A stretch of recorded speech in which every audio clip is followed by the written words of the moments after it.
오늘 말씀은 디모데전서 3장 14절부터 16절까지의 말씀입니다.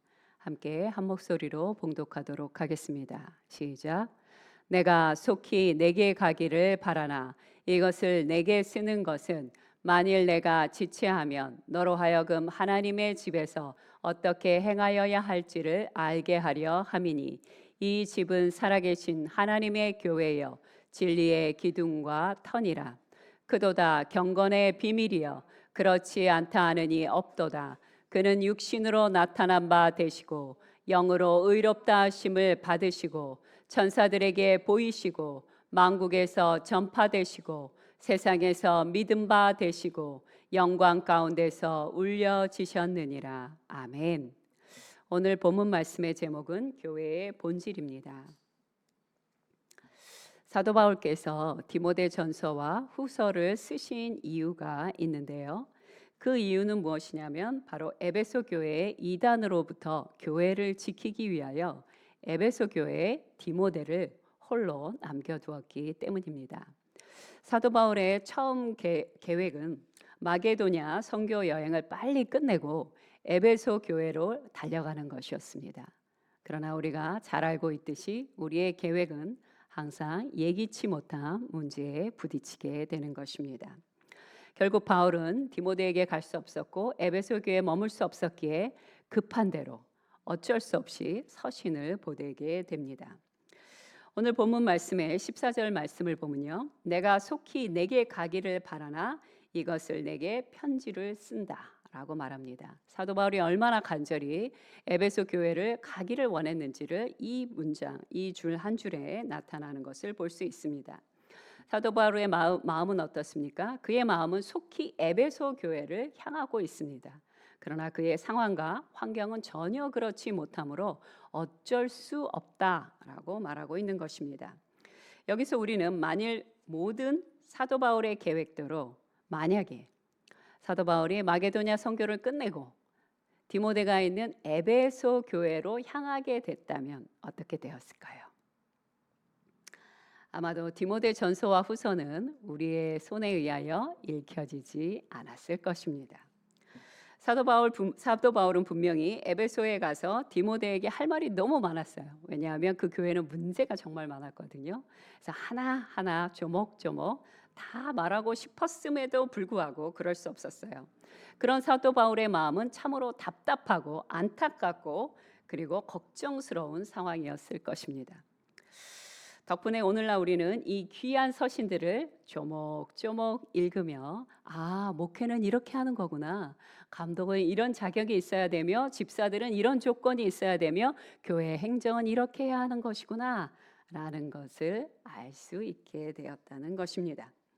그러므로 이것이야말로 진정한 하나님의 섭리라고 저는 생각합니다. 그 당시에 사도 바울로서는, 그 당시에 디모데로서는 그때 그 상황을 이해할 수 있었을까요? 아니요, 이해할 수 없었을 것입니다.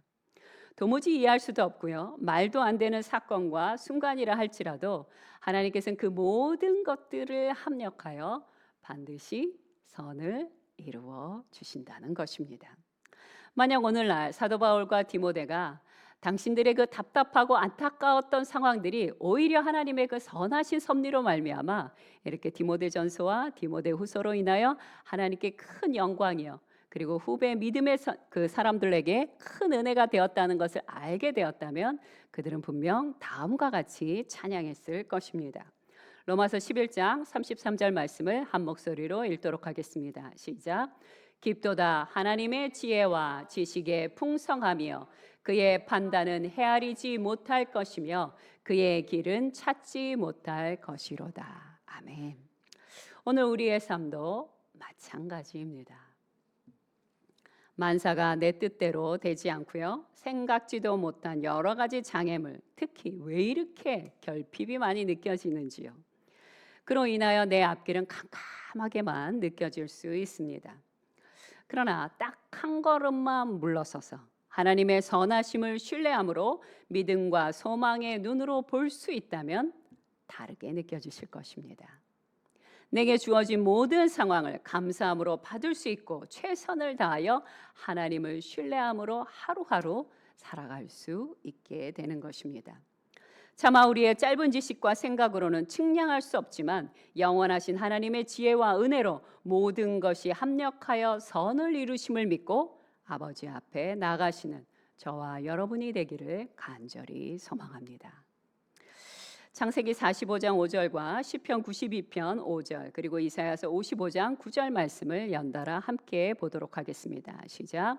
당신들이 나를 이곳에 팔았다고 해서 근심하지 마소서, 한탄하지 마소서. 하나님이 생명을 구원하시려고 나를 당신들보다 먼저 보내셨나이다. 이 고백은 누구의 고백입니까? 요셉의 고백입니다. 시편 말씀 함께 읽겠습니다. 시작. 여호와여, 주께서 행하신 일이 어찌 그리 크신지요. 주의 생각이 매우 깊으시니이다. 그 다음 말씀 시작. 이는 하늘이 땅보다 높음 같이 내 길은 너희의 길보다 높으며 내 생각은 너희의 생각보다 높음이니라. 아멘. 제가 굳이 이 말씀들을 계속해서 함께 읽었던 이유는 무엇일까요? 오늘 내가 이해가 되지 않는다 할지라도, 오늘 내가 참으로 하나님의 뜻에 대하여 용납되지 않는다 할지라도 하나님의 선하심을 믿고 나아가시라는 말씀입니다. 자, 이제 사도 바울은요, 교회의 본질에 대하여 말씀하십니다. 사도 바울은 크게 교회의 본질에 대하여 세 가지를 피력하십니다. 첫 번째는 교회가 바로 하나님의 집이라는 것입니다. 두 번째는요, 살아계신 하나님의 교회이다 라고 말씀하시고, 세 번째는 교회는 진리의 기둥과 터가 된다 라고 말씀하고 계십니다. 제일 첫 번째, 교회는 하나님의 집이라는 것부터 살펴보도록 하겠습니다. 먼저 디모데전서 3장 15절 초반절 말씀 함께 보도록 하겠습니다. 시작. 하나님의 집. 헬라어로 오이코데오라고 합니다. 이 오이코데오는요, 집으로 번역된 오이코스, 통상으로는 건물로서의 집을 이야기합니다. 하우스를 생각하시면 됩니다. 그러나 건물로서의 집만 이야기하는 것이 아니라 그 집 안에 살고 있는 가족들도 함께 이야기하고 있습니다. 자, 그래서 성경에는요, 이것이 계속해서 혼용해서 사용되어지는데요. 고린도전서 3장과 베드로전서 2장의 교회는요, 하나님의 집으로 설명되어지고 있습니다. 그러나 히브리서 3장과 베드로전서 4장에는 하나님의 가족으로 설명되어지고 있고요. 에베소서 2장 19절 이하의 말씀에는 이 두 개의 개념, 그러니까 집과 가족의 개념, 이 두 가지를 합해서 설명하고 계십니다. 자, 그렇다면 오늘의 본문 말씀인 이 디모데전서 3장 15절에 나오는 말씀은 집을 뜻하는 것일까요? 가족을 뜻하는 것일까요? 가족을 뜻하는 말씀입니다. 예수 그리스도 안에서 하나님의 뜻대로 행하는 자마다 바로 하나님의 가족이 되었다라는 의미를 담고 있는 것입니다. 마태복음 12장 50절 말씀 함께 읽어보도록 하겠습니다. 시작. 누구든지 하늘에 계신 내 아버지의 뜻대로 행하는 자가 내 형제요 자매요 어머니이니라 하시더라. 핵심이 무엇입니까? 내 아버지의 뜻대로 행하는 자가 바로 하나님 나라의 가족이다 라고 말씀하시는 것입니다. 자, 하지만 우리는 이 중요한 진리에 대해서 자주 잃어버릴 때가 있습니다. 잊어버릴 때가 있다는 것입니다. 뉴욕 데일리 뉴스에 이런 기사가 실렸던 적이 있습니다. 어느 미국의 한 마을에요, 부캐넌이라는 17살 된 어린 소년이 높은 지붕 위에서 자살 기도를 한 사건이 있었습니다. 그 부캐넌이라는 그 소년은요, 어린 나이에 어머니가 일찍 가출을 하셨어요. 아버지의 매질에 이기지 못하고 도망을 가신 거죠. 그리고 그 아버지, 부캐넌의 아버지는요, 아주 심각한 알코올 중독자였습니다. 그러다 보니까 이 어린 소년이요, 아무 돌봄을 받지 못했어요. 근데 이 소년 안에는 우울증도 있었고요, 인생을 더 이상 살고 싶지 않은 마음이 많았던 것입니다. 그래서 내가 더 이상 살면 뭐하나 싶어서 높은 집 위에 올라가서 뛰어내리려고 했던 것입니다. 이 소년이 그곳에서 뛰어내리려고 할 때 동네에 수많은 사람들이 모이게 됩니다. 뛰어내리지 말라고 말리고 설득하고 이런 과정이 있었습니다. 그러던 중에 그 많은 군중들 중에 윌리엄 폭스라고 하는 한 신사분이 계셨습니다.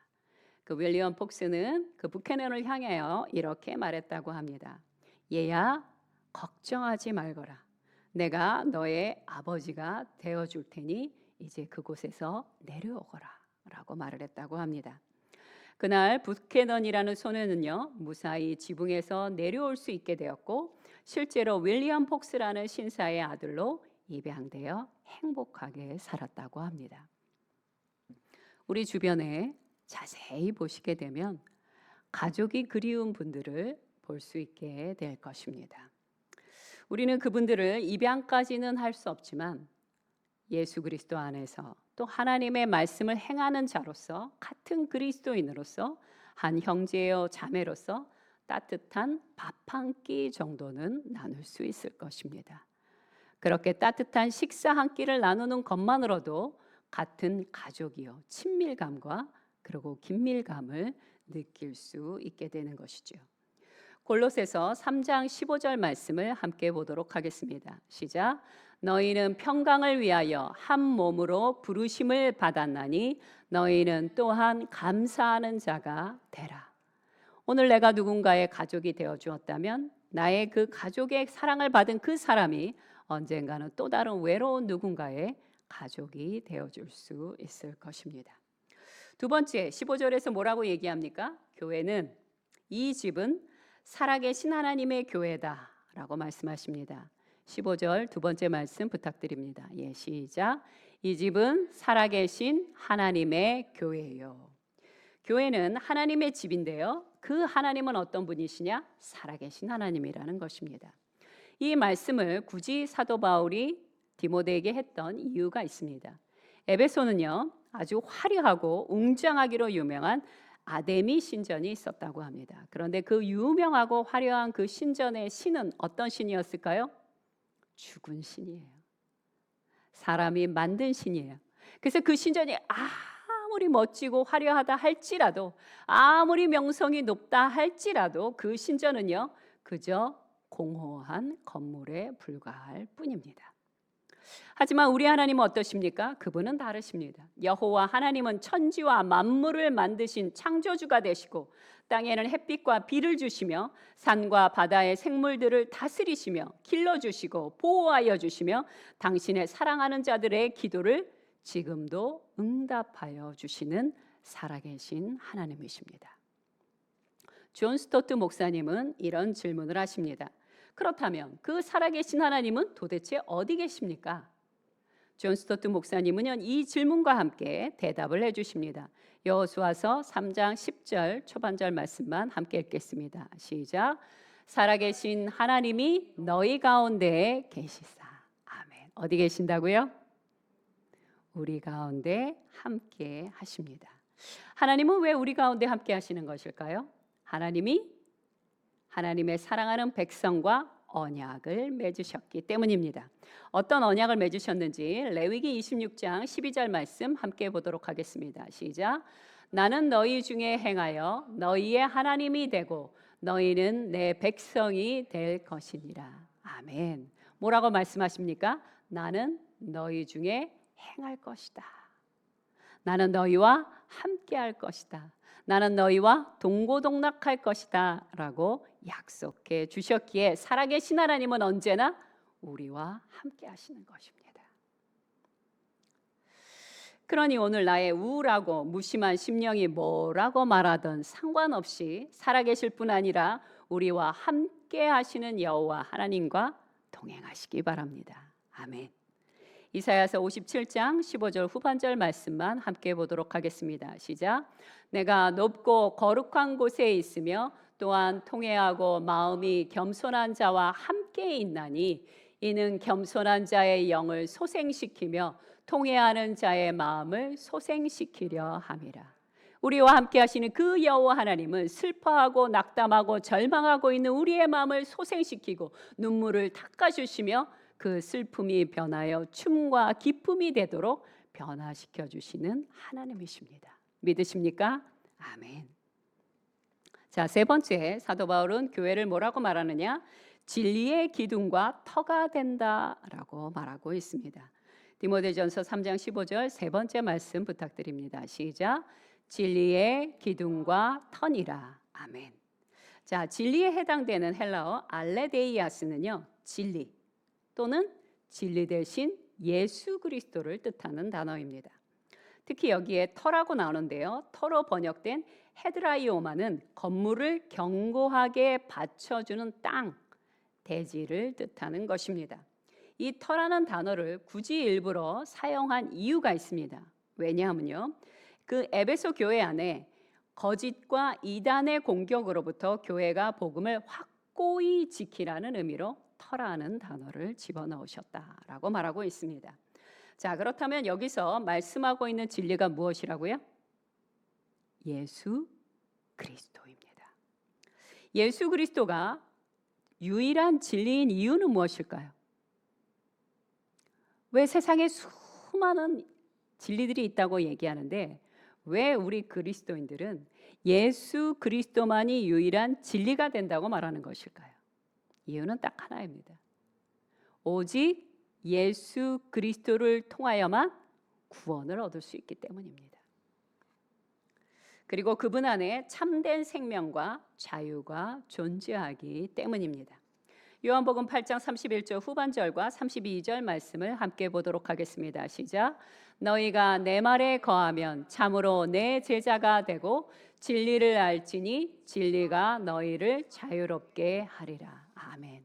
오직 예수 그리스도 안에 있는 자만이 구원이 있고요, 그 예수 그리스도와 동행하는 자만이 진정한 진리와 자유와 생명을 얻게 되는 것입니다. 또한 요한복음 14장 6절 말씀도 함께 보도록 하겠습니다. 시작. 예수께서 이르시되 내가 곧 길이요 진리요 생명이니 나로 말미암지 않고는 아버지께로 올 자가 없느니라. 아멘. 예수 이외에 그 어떤 이름으로도 하나님 앞에 나아갈 수가 없다는 것입니다. 바울은요, 진리의 기둥과 터라는 은유적인 표현을 통해 거짓 교훈으로부터 진리의 말씀을 사수할 뿐만 아니라 이 어두운 세상을 향하여 진리 대신 예수 그리스도를 선포해야 된다는 그리스도인의 이중적인 책임을 이야기하고 있는 것입니다. 16절 말씀으로 들어가도록 하겠습니다. 16절에 보면요, 경건의 비밀이라는 말이 나옵니다. 이 경건의 비밀이라는 단어는요, 헬라어로 디스테리온이라고 하는데 경건의 비밀은 무엇을 말하는 것일까요? 이건 역시 예수 그리스도를 말하는 것입니다. 골로새서 4장 3절 후반절 말씀 함께 보도록 하겠습니다. 시작. 하나님이 전도할 문을 우리에게 열어주사 그리스도의 비밀을 말하게 하시기를 구하라. 아멘. 자, 바울은요, 경건의 비밀의 실체가 바로 누구냐? 예수 그리스도다라고 말하고 있는 것입니다. 16절 말씀은요, 총 6개의 구절로 되어져 있는데 이 6개의 구절로 사도 바울은 마지막에 압축을 하여 복음을 선포하고 있는 것입니다. 먼저 첫 번째, 육신으로 나타난 바 되시고, 이것은 무엇을 뜻하는 것입니까? 하나님이신 성자 예수께서 육신을 입고 성육신하셨다라는 뜻을 말하고 있는 것이고요. 두 번째, 영으로 의롭다 하심을 받았다라는 것은 성령으로 의롭다 인치심을 받았다는 것을 이야기하는 것이며, 세 번째, 천사들에게 보이시고라는 것은 무슨 뜻이냐면 천사들조차 경배를 할 수밖에 없는 하나님이시다라는 것을 말씀하는 것입니다. 네 번째, 만국에서 전파되고, 이스라엘에서 전파되고가 아니고요, 만국에서 전파된다고 얘기합니다. 예수 그리스도의 복음은 단지 이스라엘 사람들을 위하여 전파된 것이 아니라 세상에 있는 모든 열방의 만국들을 위하여 온 것이다 라는 메시지가 요약된 것입니다. 다섯 번째, 세상에서 믿음 바 되시고 라는 것은 이렇게 해석할 수 있습니다. 지금도 믿는 자들의 삶 속에서 함께 살아계시고 역사하시는 예수 그리스도를 말씀하시는 것입니다. 여섯 번째, 영광 가운데 올리셨느니라, 이것은 바로 승천하신 예수님을 말씀하시는 것입니다. 결론을 말씀드리겠습니다. 교회는 어떤 곳입니까? 멋진 건물이나 그런 조직이 아닙니다. 바로 살아계신 여호와 하나님의 집이고 진리의 기둥과 터가 됩니다. 그러므로 우리는 오직 예수 그리스도의 복음 안에 서 있어야 하는 것입니다. 자, 그러면 우리는 어떻게 살아야 할까요? 첫 번째, 예수 그리스도 안에서 하나님의 가족답게 은총과 풍요를 나누며 살아야 하는 것입니다. 두 번째, 세상의 수많은 거짓들 속에서 예수 그리스도의 말씀, 그 진리를 수호하고 선포하며 살아야 하는 것입니다. 그러기 위하여 우리가 오늘 할 수 있는 일은 무엇일까요? 성육신하신 예수 그리스도처럼 이웃을 향하여 한 발자국 더 가까이 가는 저와 여러분이 되어야 하는 것입니다. 함께 기도하겠습니다. 오늘 첫 번째 기도할 것은 이것입니다. 우리를 하나님의 가족으로 불러주신 것에 대하여 감사하는 기도를 드리시기 바랍니다. 맞습니다, 하나님. 저는 세상에서 혼자가 아니라 하나님의 말씀대로 행하는 모든 자들이 나의 친구요, 형제요, 자매인 것을 믿사오니 감사합니다라고 아버지 앞에 감사의 기도를 드리시기 바랍니다. 함께 기도하겠습니다.